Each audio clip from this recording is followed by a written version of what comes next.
اگر ہم لوگ دیکھیں تو جو کیپیٹلزم ہے اس کا جنم شروع ہوا، اس کا جب جنم شروع ہوا تو اس سے یہ ہوا کہ جی برٹین کی جو برٹین کی ویلتھ تھی اس میں بہت زیادہ اضافہ ہونا شروع ہوا، اور برٹین کی ویلتھ میں اضافہ ہونے کی وجہ سے کیا ہوا کہ لوگوں کی زندگی میں خوشحالی آنے لگی۔ اس کے بعد ہمارے پاس نان مویرا اور لیٹ دا سلیپنگ ڈاگ لائی۔ بیسکلی یہ تھا کہ جی وگ جو تھے وہ ان کی پالیسی کا یہ خاصہ تھا کہ وہ کسی کو ناراض نہیں ہونے دیتے تھے، اور وہ اس چیز کو یقین بناتے ہوئے وہ اس چیز کو یقین نہیں بناتے تھے کہ ان کے لیے مسائل جو ہیں وہ کم سے کم پیدا ہوئے۔ تو ان کے جو دور میں تھی ان کے دور میں کوئی بڑی تبدیلی نہیں لائی گئی، اس کی بجائے ذاتی معاملات میں حکومتی مداخلت کم سے کم کی گئی۔ ایک بار جب ایکسائز نے ایک وگ نے جو ہے ایک بل پاس کیا تھا تو اس کے اوپر بڑا شور مچا، تو ویلپول نے جو ہے وہ بل ہی دوبارہ سے واپس لے لیا، حالانکہ اس میں کوئی ایسا اتنی بڑی بات نہیں تھی، اس کو بات کر کے حل کیا جا سکتا تھا، لیکن ویلپول نے اپنی پارٹی کے لیے عوام مخالف جذبات پیدا ہونے سے جو ہے انہوں نے کیا کہ انہوں نے ڈائریکٹ اس بل کو ہی نل اینڈ وائڈ کر دیا۔ سو وگز پالیسی اور the policy of non intervention, جس کو ہم لوگ لیزر فیئر بھی کہتے ہیں، اور لیزر فیئر کی پالیسی میں کیا ہوتا تھا کہ جی گورنمنٹ کی انٹرونشن جو ہے وہ سب سے کم ہوگی یا کم سے کم ہوگی ان انڈیویجول افیئرز۔ ان انڈیویجول افیئرز میں ہمارے پاس ریلیجن، پھر پریس، پھر ٹریڈ، پھر کولونیل افیئرز اینڈ ان کی trades, finance, industry, foreign policy even کے جو تھی اس میں بھی انہوں نے اسی چیز کو اپنایا۔ سب سے پہلے اگر ہم لوگ ریلیجن کی بات کر لیں تو اسٹوئرٹس کے ٹائم پر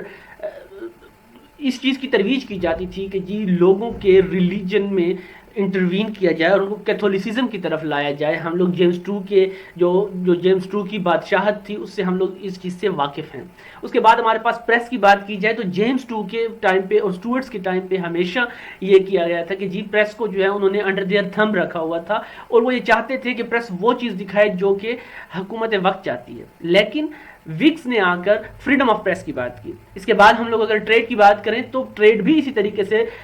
ریگولرائز ہوتی تھی، اس کو بھی ریگولیٹ کیا جاتا تھا، لیکن وگز نے اس کو فری ٹریڈ کی طرف وہ لے کے گئے۔ کولونیل افیئرز اور ٹریڈ کی اگر بات کی جائے تو کولونیل افیئرز اور ٹریڈ میں یہ ہوتا تھا کہ نیویگیشن ایکٹس کے تھرو کالونیز کی جو ٹریڈ تھی اس کو ریگولیٹ اینڈ کنٹرول کیا جاتا تھا، جس میں انیومریٹڈ پروڈکٹس جو تھے کچھ ایک اسپیسیفک پروڈکٹس سے ان کو لسٹ ڈاؤن کیا گیا تھا کہ جی these enumerated products would be exported to Britain only, okay, اس کو صرف اور صرف برٹین کو ہی ایکسپورٹ کر سکتے ہیں۔ کچھ نان انیومریٹڈ تھے کہ جس کا یہ تھا کہ جی وہ کہیں پہ بھی اس کی ٹریڈ کی جا سکتی ہے پوری دنیا میں۔ اس کے علاوہ یہ تھا کہ جی جتنی بھی کسی کالونی میں ٹریڈ ہوگی تو وہ ٹریڈ جو ہے وہ کیا ہوگی، وہ برٹین کے جو بحری جہاز ہیں، برٹین کی جو شپس ہیں، برٹین کی جو ویسلز ہیں اس کے اوپر ان کی ٹریڈ کی جائے گی۔ اب جو وگز جب آئے تو they didn't abolish this policy but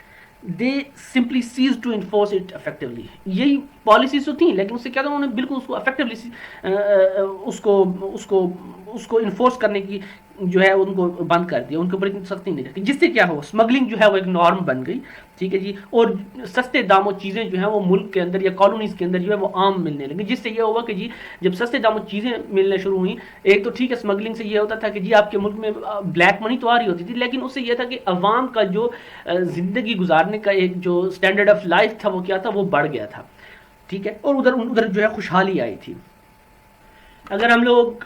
finance کی بات کریں تو وگ کی جو پالیسی تھی فائنانس میں وہ بڑی ساؤنڈ قسم کی پالیسی تھی، اور اس کے کچھ فیچرز یہ تھے کہ جی سب سے پہلے تو ان کا جو مین پرپز تھا وہ reduction and ultimately extinction of the national debt تھا۔ آفٹر دیٹ جو ریٹ آف انٹرسٹ جو تھے ڈیٹ کے اوپر with in the country in کو ریڈیوس کیا گیا، ان کو منیمائز کیا گیا۔ اس کے علاوہ ریڈکشن آف ٹیکسیشن جو ہے وہ کی گئی، ٹھیک ہے، اور جتنے بھی یہ ریڈکشنز تھیں یہ ultimately they led to the prosperity as there were fewer restrictions on trade and cheaper goods were abundant in market that ultimately led to increase in revenue collection as well due to the increase in amount of goods traded، ٹھیک ہے جی۔ اس کے علاوہ اگر ہم لوگ industry کی اگر بات کریں تو انڈسٹری میں بھی وہی چیز ہوئی تھی، ٹھیک ہے، سب سے اس وقت انڈسٹری جو ہے وہ اسٹوئرٹس کے ٹائم پہ اس کو ریگولیٹ کیا جاتا تھا انڈر دا اسٹیٹوٹس آف آرٹیفیسرز جو تھے ان کے اندر وہ کیا جاتا تھا، ٹھیک ہے، لیکن وگز جب آئے تو وگز نے جو ہے اسی سیم پالیسی کو لیسٹ انٹرونشن کے ساتھ کیا کیا تھا، مطلب اس کو جاری رکھا تھا، اور اسٹیٹوٹس کو جو ہے وہ سیز کر دیا تھا to be enforced. Foreign policy کی اگر ہم لوگ بات کریں تو basically which policy in foreign sphere was based on maintaining the status quo decided in the treaty of Utrecht in order to prevent further Spanish growth جو تھی اس کو کرٹیل کرنے کے لیے۔ سو میرٹس آف وگز اولیگارکی جو تھی اس کے بارے میں ہم لوگ بات کرتے ہیں. سب سے پہلے اس میں یہ ہوتا تھا کہ جی ڈیتھ آف ایبسولوٹ مونارکی ہو گئی تھی. ٹھیک ہے, اس سے پہلے یہ جو ہے بیسیکلی کیا تھا کہ اس نے ڈسٹرائے کر دیا تھا possibility of the establishment of the system of absolute مونارکی جو تھی اس کو بالکل ختم کر دیا تھا. کیونکہ اس میں کیا تھا کہ جی جو آپ کا پارلیمنٹ کا ادارہ ہے اس کو زیادہ طاقت ملی تھی, اس کو زیادہ تقویت ملی تھی, جس کی وجہ سے کیا تھا کہ جی جو آپ کا مونارک ہے he just became an appointed head of the state by the parliament. Okay, اور اس کو وہ پارلیمنٹ کے طرف ڈیولپمنٹ آف دا پارلیمنٹ ہوا تھا, یہ بھی ہم لوگ بڑی تفصیل سے پڑھ چکے ہیں. گروتھ آف پولیٹیکل فریڈم ہم لوگ پڑھ چکے ہیں اس کے بارے میں بھی کہ جی جو آپ کی الیکٹڈ ریپرزینٹیٹیو تھے ان کو گروتھ کا موقع ملا تھا. اس کے علاوہ برٹین جو ہے ایک کراؤن ریپبلک بن گیا تھا کہ جی اس کو ہم لوگ اگر عام الفاظ میں کہیں تو کانسٹیٹیوشنل مونارکی بن گئی تھی. اوپر مونارک تو بیٹھا ہوا تھا لیکن وہ ایک constitutional head of the state تھا جو ایک ربر اسٹیمپ کی طرح کام کرتا تھا, اور وہ اس کے لیے یہ فرض بنا دیا گیا تھا کہ وہ کیا کرے, وہ پارلیمنٹ کی وشز کے اوپر جو ہے اپنے آپ کو بو ڈاؤن کرے. اس کے علاوہ ہمارے پاس کیبنٹ سسٹم جو ہے وہ اسٹیبلش ہوا تھا. ہم لوگ یہ جانتے ہیں کہ جی کیبنٹ سسٹم جو وہاں پہ اسٹیبلش ہوا تھا, اور وہ کیسے اسٹیبلش ہوا تھا, وہ اس طریقے سے اسٹیبلش ہوا تھا کہ جارج ون کے ٹائم پہ وہاں پہ جارج ون کی کم سے کم ان گورنمنٹ کے معاملات میں دلچسپی اور انگلش سے جو ہے اس کا ایلین ہونا جو ہے اس نے کیا کیا تھا, اس کو گورنمنٹ میں جو ہے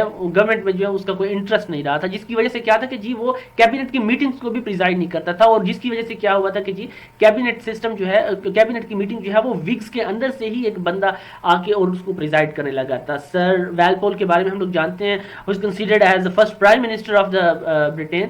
وہ زیادہ تر ان کو جو ہے کیا کرتے تھے, ان کو پریزائڈ کرتے ہوتے تھے. تو اس طریقے سے کیبنٹ سسٹم آیا کہ جی, اور اس میں یہ ہوا کہ جی جب وگز کی اولیگارکی شروع ہوئی تو وگز کی اولیگارکی میں انہوں نے کیا کیا, انہوں نے یہ کیا کہ جی مونارک کو اپنے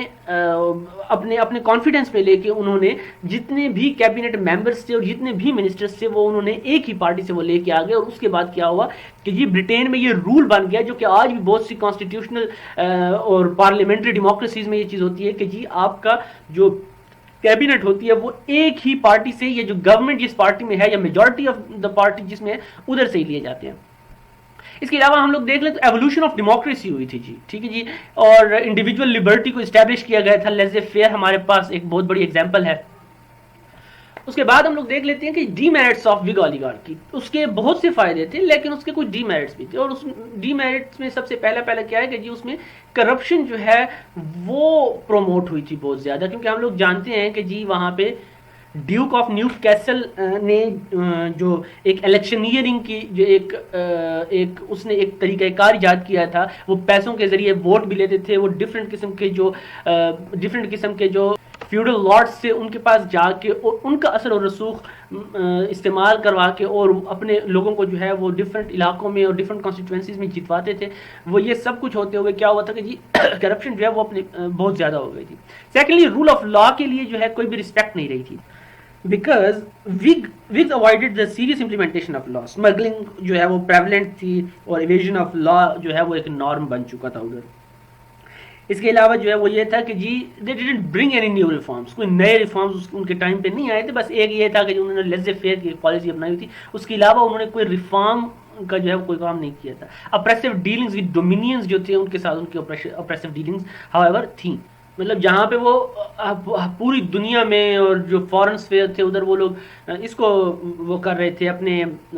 لیزے فیئر کو جو ہے وہ اپلائی کر رہے تھے. وہاں پہ جب ان کے ڈومینینس کی بات آئی, جو ان کی کالونیز تھی ان کے ساتھ جب بات کرنے کی بات آئی, تو پھر کیا ہوا کہ انہوں نے اسٹرکٹ پالیسیز وہ کی اور ان کو جو ہے انہوں نے اور ان کے ساتھ جو انہوں نے آئرن فسٹ کی طرح جو انہوں نے ان کے ساتھ رول کیا. اور اسی وجہ سے کیا ہوا تھا کہ جی آپریشنز ہوئے, آئرلینڈ میں بھی بہت زیادہ آپریشنز ہوئے, اور امریکن کالونیز کو جو ہے وہ افیکٹولی وہ لوگ ان کو بھی مینیج نہیں کر سکے, بلکہ اس میں بھی وہ فیل ہوئے, جس کی وجہ سے ہم لوگ یہ جانتے ہیں کہ جی, اور اس کے بارے میں ہم لوگ اگلے لیکچر میں پڑھیں گے, اسی اگلے آنے والے ایک لیکچر میں آئی تھنک اس کا فورتھ پارٹ جو ہوگا اس لیکچر کا، فورتھ اینڈ لاسٹ پارٹ جو ہوگا، اس میں ہم لوگ پڑھیں گے جو امریکن کالونیز تھیں ان لوگوں نے کیا کیا تھا. ان لوگوں نے ریڈ آرمی کے خلاف جو ہے انہوں نے بغاوت کر دی تھی اور 13 کالونیز جو تھیں امریکہ کی انہوں نے آزادی کا اعلان کر دیا تھا. اس کے علاوہ جو سوشل ایولز تھے اس ٹائم کے، ٹھیک ہے جی، ان کو بھی کرٹیل کرنے میں، ان کو بھی کرب کرنے میں جو ہے وگز بالکل ہی فیل ہوئے تھے. اس کے بعد اگر ہم لوگ دیکھ لیں اس کا کریٹیکل انالیسس دیکھ لیں تو کریٹیکل انالیسس کے بارے میں کیا تھا. کریٹیکل انالیسس میں ہم لوگ یہ کہہ سکتے ہیں کہ وگز کا جو رول تھا وہ basically power politics of that time کی وجہ سے جو ہے انہوں نے وہ کیا تھا، بیکاز پاور پالیٹکس کو بہت زیادہ وہ کیا جانے لگا تھا کہ جس کے پاس جتنی پاور ہوگی، اب ایون کی جو پالیٹکس انوالو تھی بٹوین دا پولیٹیکل پارٹیز، اس میں بھی پاور پالیٹکس کا بہت زیادہ ایک ان کی جھلک نظر آتی تھی. اس سے برٹین کو جو ہے وہ فائدے بھی ہوئے، جیسے for example evolution of the democratic form of government, اس کے علاوہ کیبنٹ سسٹم کا بننا، پھر جو پرائم منسٹر کا جو ایک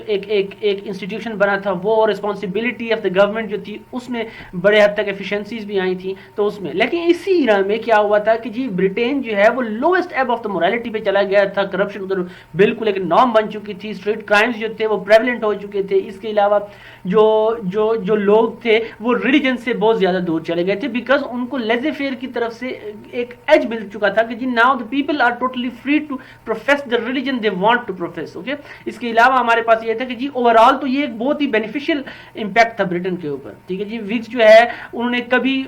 یہ کلیم نہیں کیا that they are the champion of morality, but they knew which direction the country needed to be taken. Laissez faire جو تھی اس نے freedom of the citizens, individuals کو بہت زیادہ وہ کیا، اور انڈیویجول کو اس نے یہ الاؤ کیا کہ وہ کنٹری کی پراسپیرٹی میں پارٹیسپیٹ کریں. So that's it guys, see you in next time.